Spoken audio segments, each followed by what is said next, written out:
officially welcome you on behalf of the organizers to this very wonderful occasion of International Day of Women and Girls in Science. Today, we celebrate the critical roles that women and girls are playing in scientific innovations and leadership. Let us appreciate ourselves.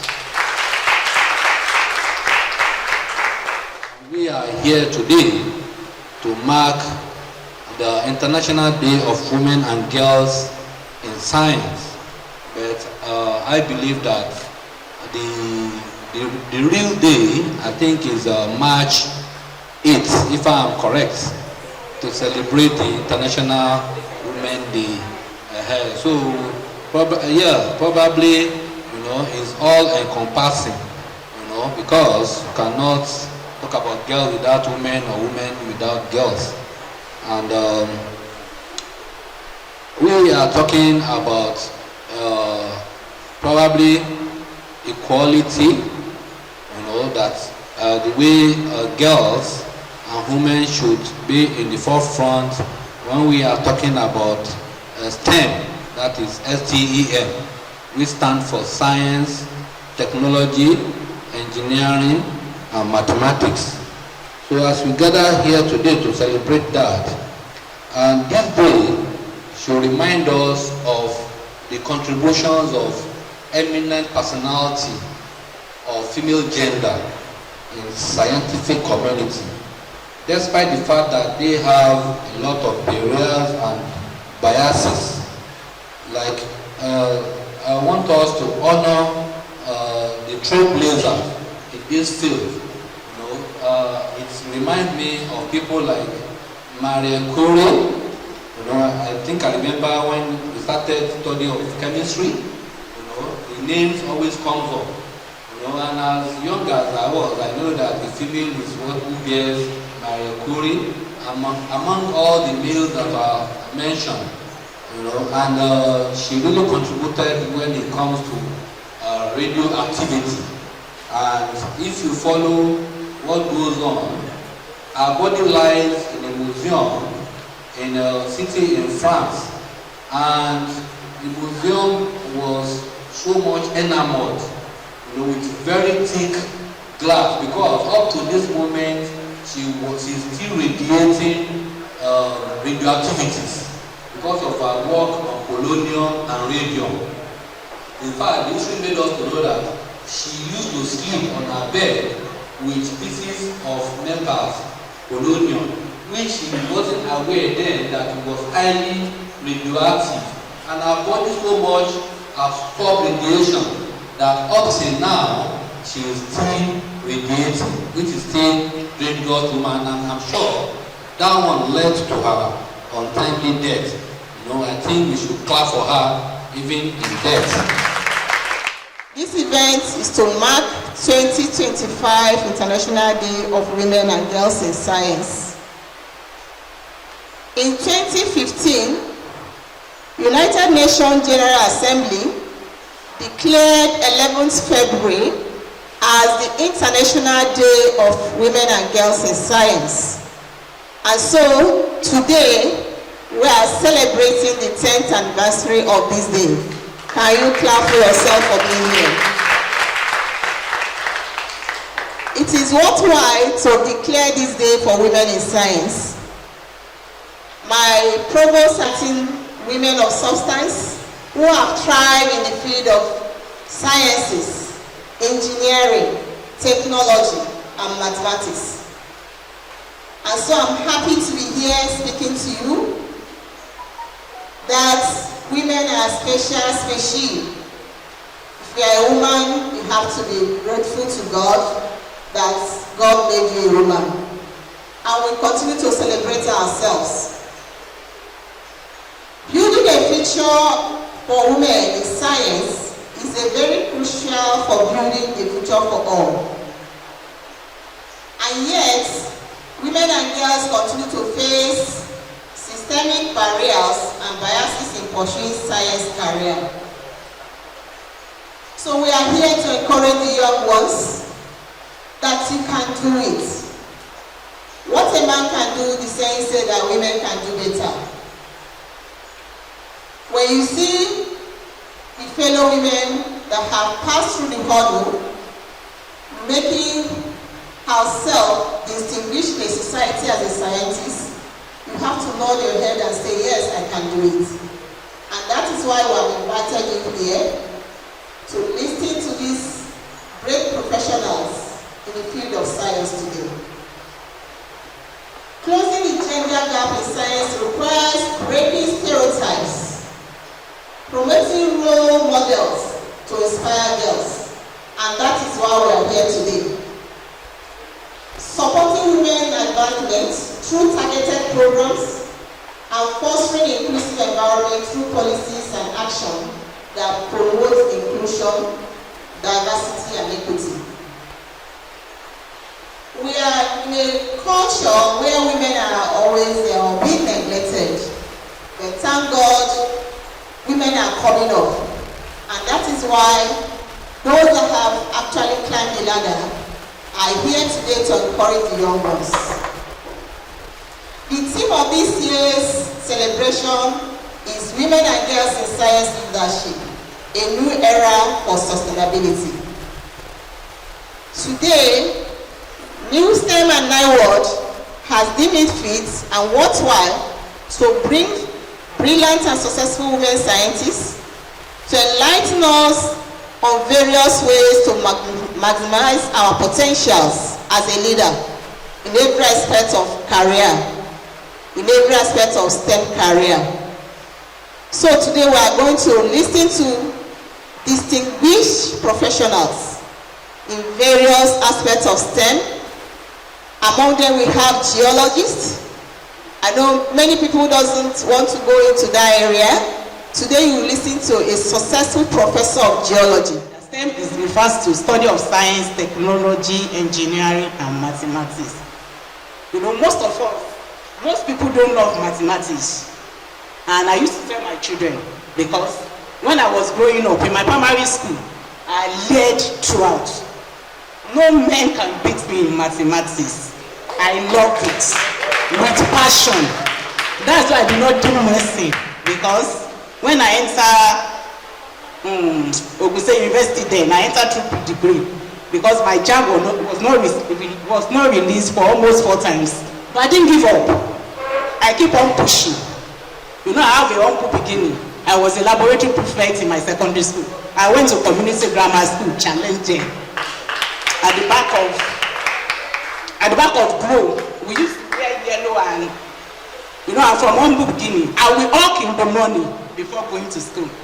I will not late. By 7, I'm already in school. But I have to walk. I walk pap for my mommy, because we are from humble beginning. We are 7 in number, but all of us, we did science. We are 5 girls and 2 boys, but we are doing well in our different fields. So don't look down on yourself as girls. Just begin to tell yourself that you can do it. You can make it. You know, you take the bold decision. You know, we have gender bias. Of course, sexual harassment is there. So many things. You know, when I was in university, then there was a chemistry in my 200 level. You know, the man marked me down because, you know, my face, people thought, but I'm not wayward. The way I dress, because I love good things. You know, I call for my paper. At the end of the day, by the time the man finished marking it, he gave me 70. You have to be bold. When you know that they gave you the score that you don't deserve, call for it, be bold.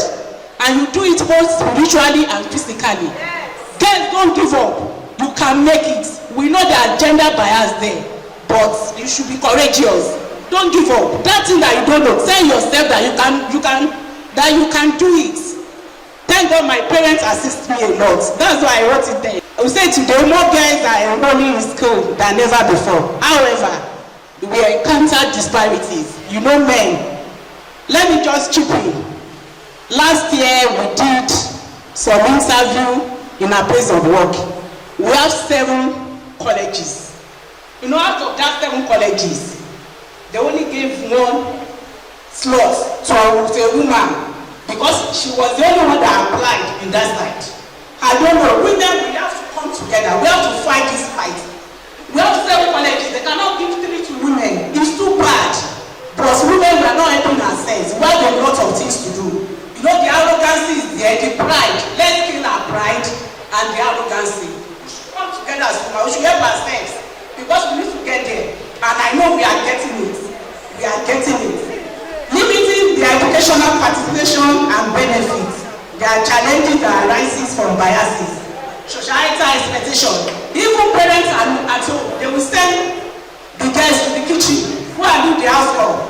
Go and do this thing. It's not good enough. We have boys too, because what boys also can do it. Let's tell our boys also do the house work at home. We should allow our girls to study. When you study, you can know it. I said we should introduce STEM early in education. As a parent now, please, this STEM, the science, technology, engineering, and mathematics, we should introduce this to them at early stage.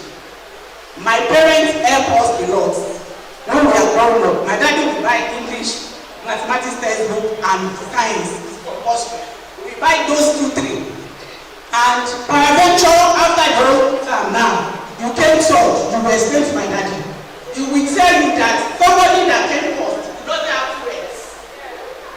You will explain the reason why you came third or you came second. My daddy will tell you that the person that came first does not have friends. The same way they get back to that person is the same way they get back to you, that you can do better.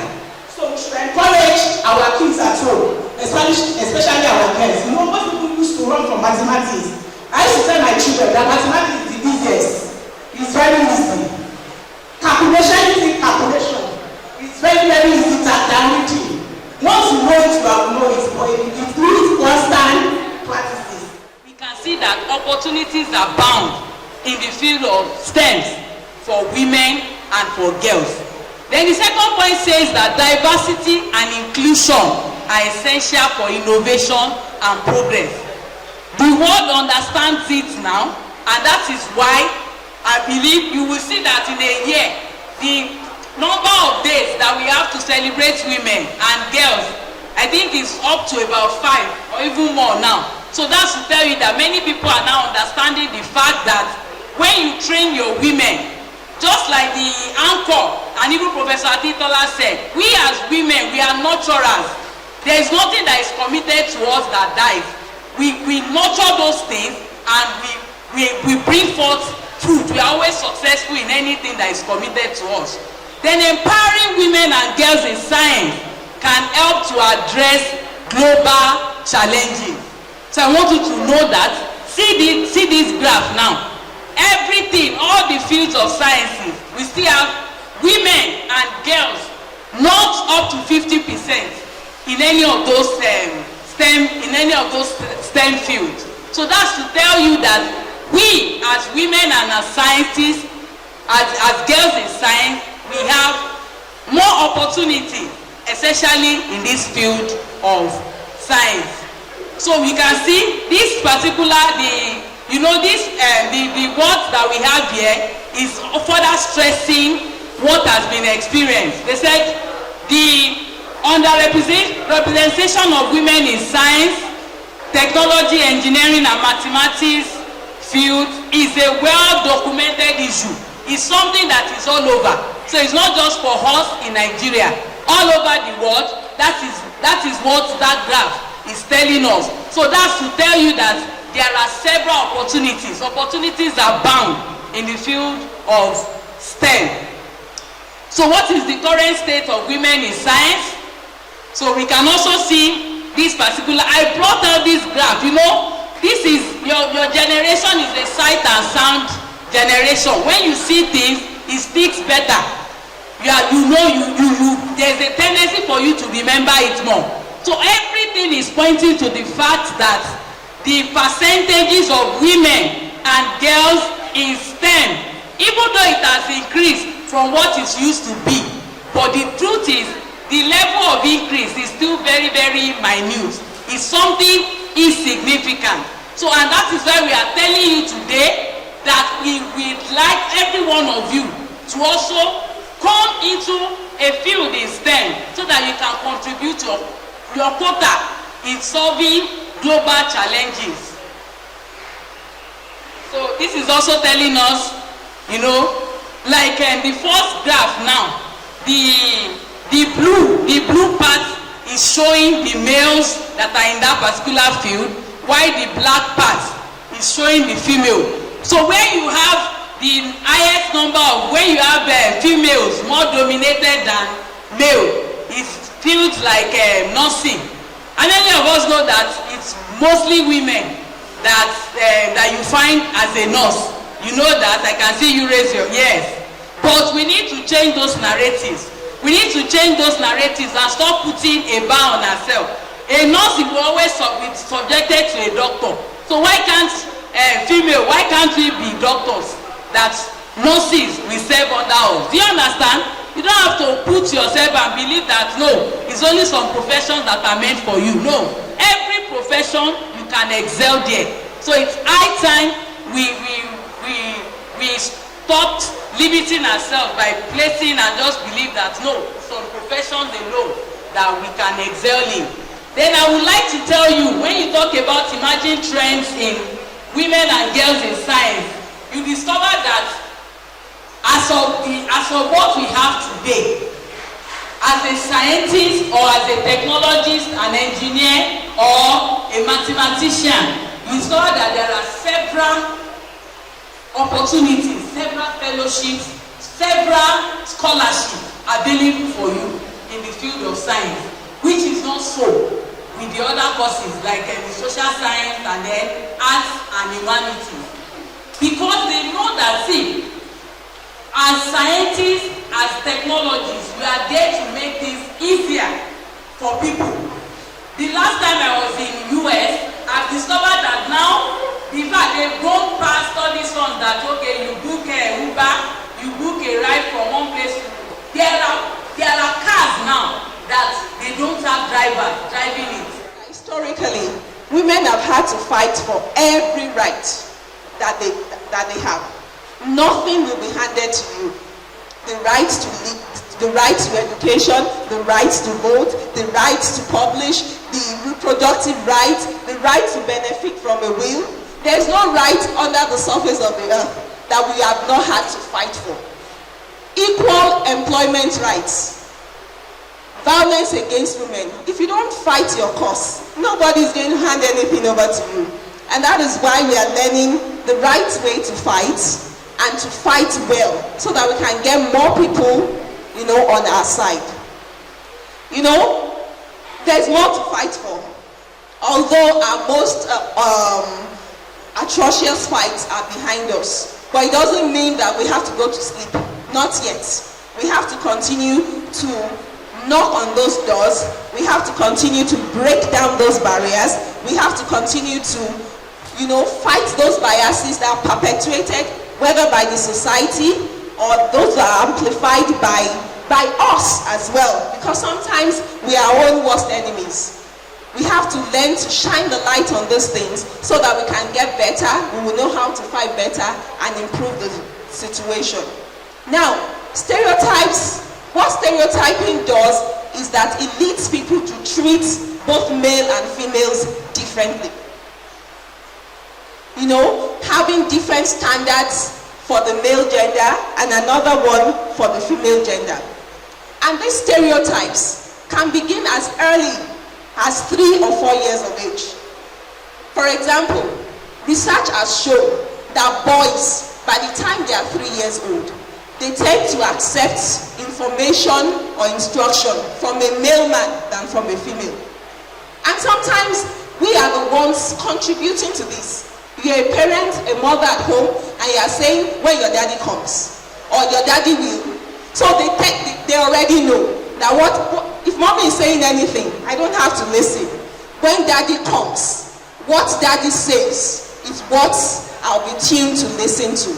So we have to be careful how we kind of contribute to these unconscious biases that is plaguing us as a female gender. The media, the toy industries, they also have their role. Because if you have a male child, you're probably buying them Lego, or you're buying them a toy car, They are learning how to fix, how to, things that would arouse their curiosity. And then you will give a girl a very hyper-feminized doll that has red lips, long hair that she needs to be combing. You understand what I'm saying? So that the girls know that all they need to do is focus on appearances. So those things too, they go a long way to affect the psyche of young girls, and we need to be intentional about breaking this kind of cycle. Okay? What about educational biases? Boys are praised for their innate ability. Strong boy, I know you can do it. But the girls, they just say sit down in the corner and look pretty. Or they give them something and encourage them to go and nurse, back that doll. Oh yeah, get up, back that doll. And she knows that all she needs to do is start caring for babies, or nursing, or at most maybe teaching.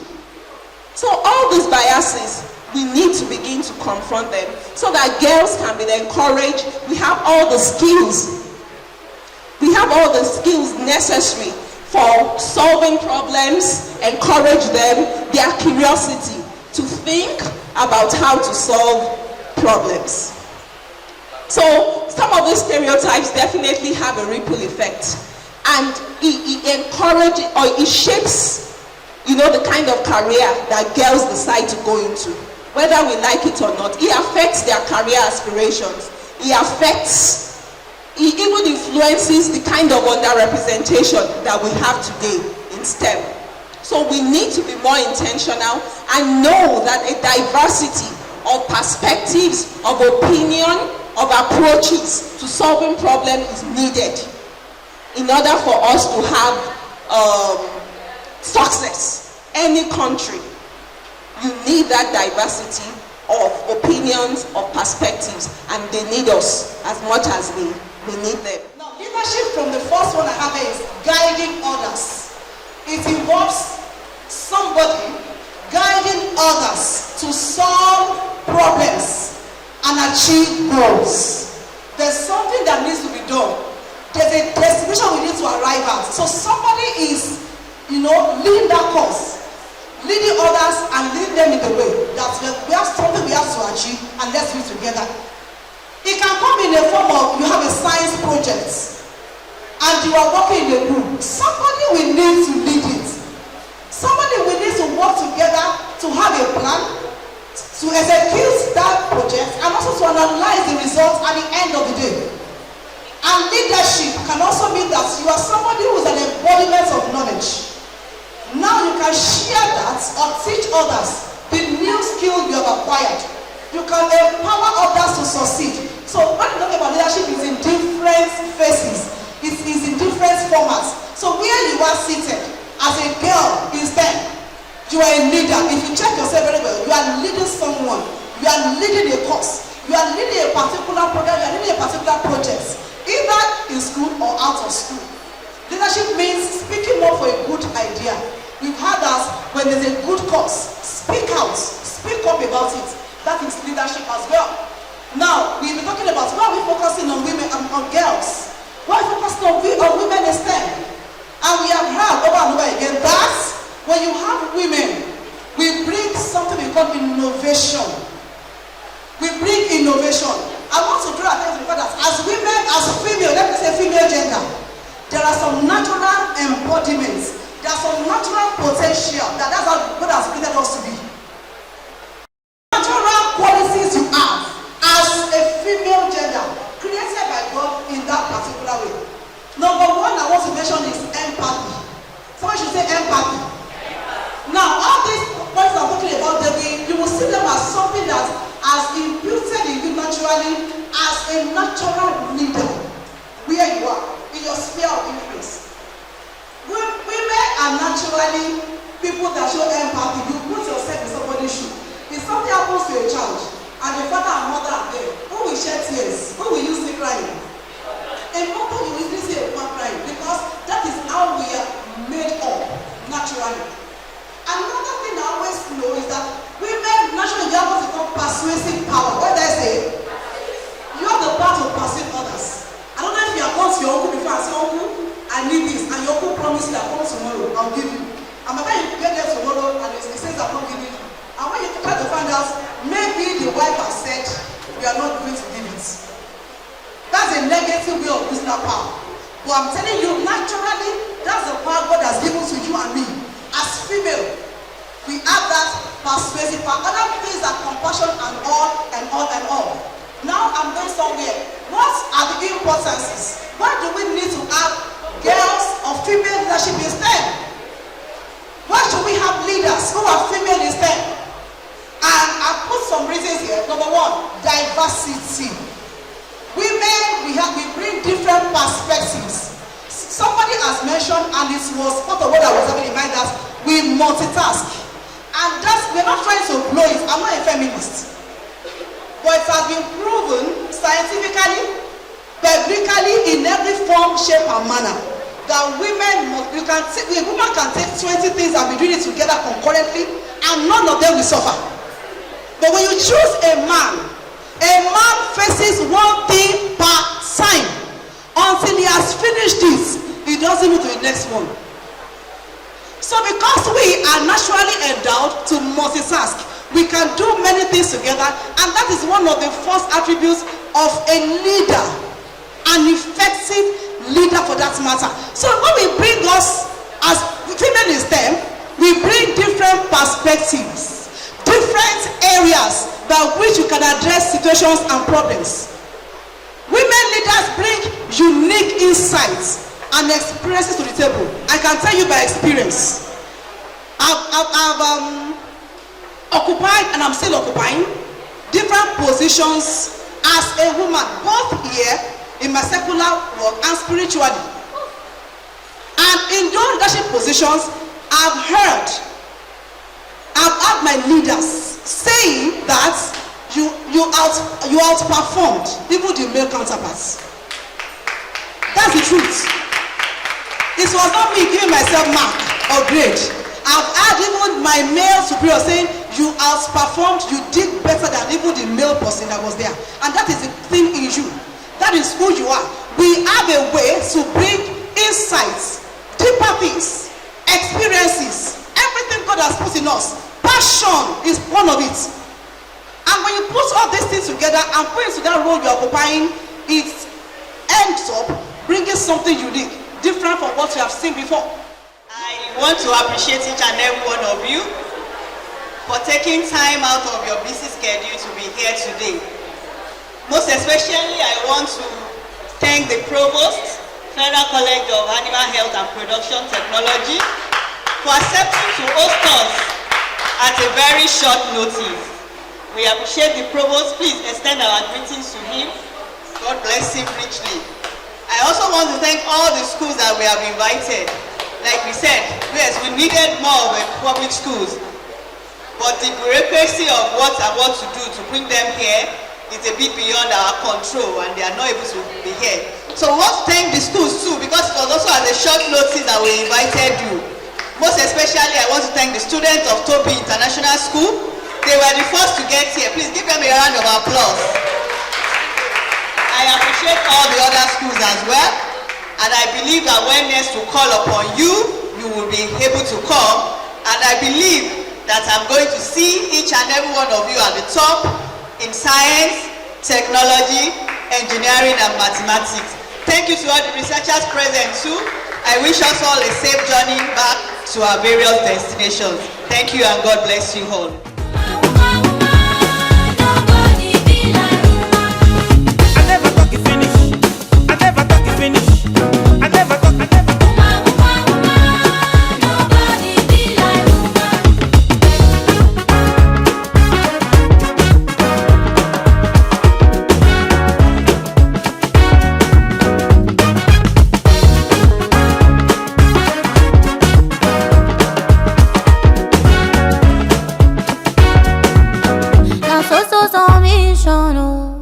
Get assignments. So far for enjoy forever.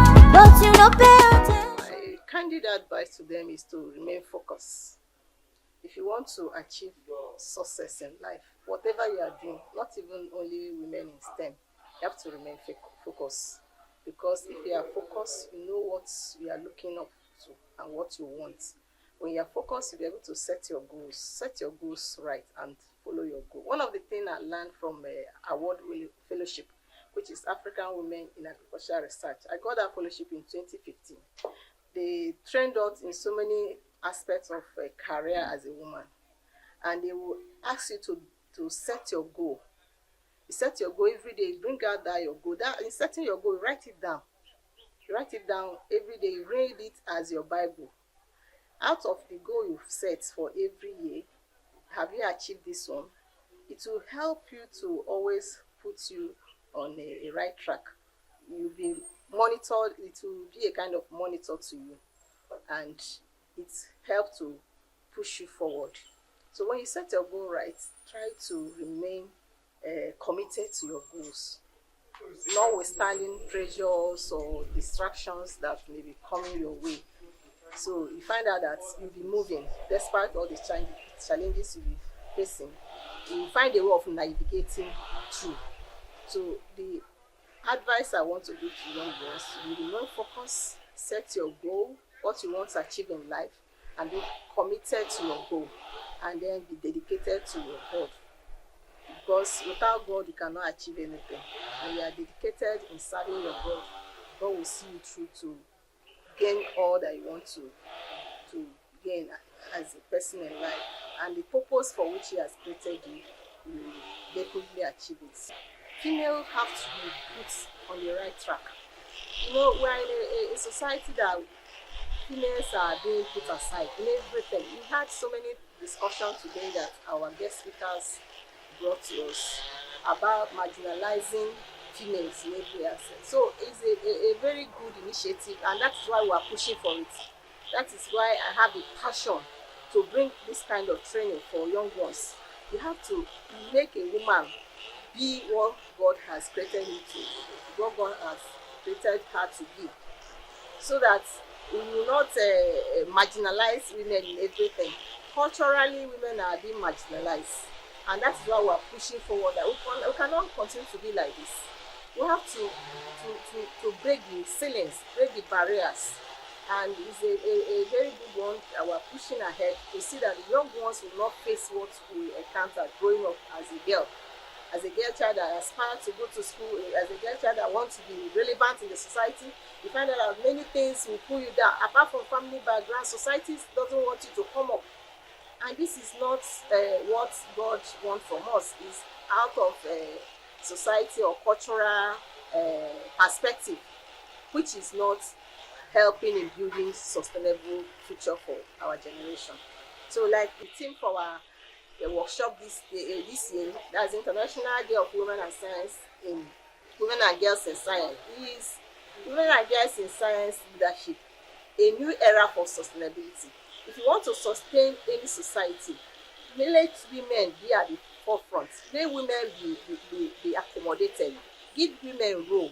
They can demonstrate and bring good results, and the society will continue to grow. Society will continue to thrive, and the generation will be happy. Things will continue to be good for everybody, and we will not have to suffer one thing or the other.